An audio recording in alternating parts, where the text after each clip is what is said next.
descendants would be a most formidable obstacle, and that was the city of Jericho. Many believe that at that time in history that Jericho was the most fortified city in the world. And so Joshua 6, chapter 1 tells us, now Jericho was tightly shut because of the sons of Israel. No one went out and no one came in.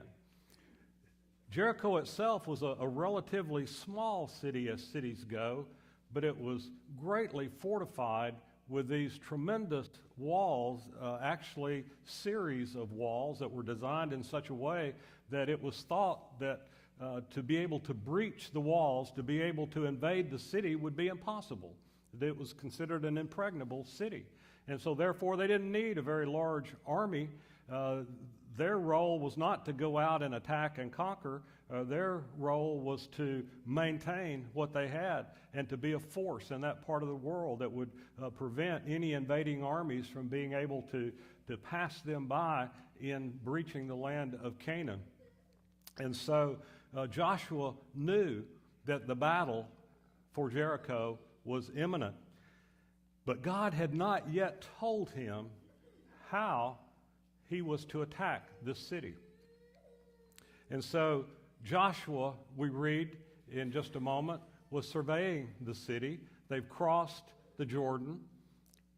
Israelites are setting up camp. And Joshua walks out to get his first good look at this city. And as he's looking, I imagine what's going through his mind is that he's formulating a battle plan. Okay, what's going to be the best way to attack this city? What's going to be the best way for us to be able to conquer and take this city with the least loss of life? And as he's thinking about all of this, I believe he's thinking this, Scripture says that he looks up and he saw something that would have caused most men to melt in fear. Let's read there in Joshua chapter 5, beginning with verse 13.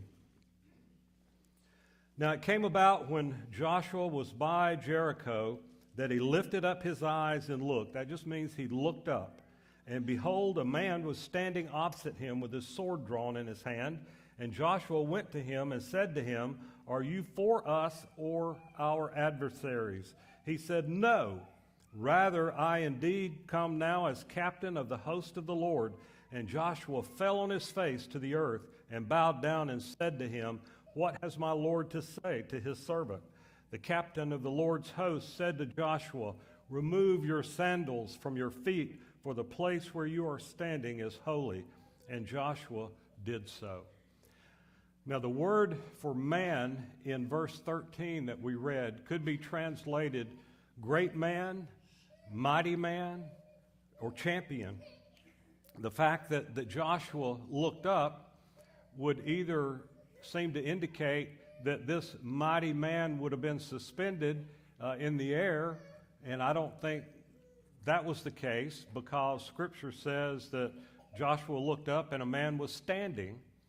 So then the second option would seem to be that this mighty man stood towering above Joshua.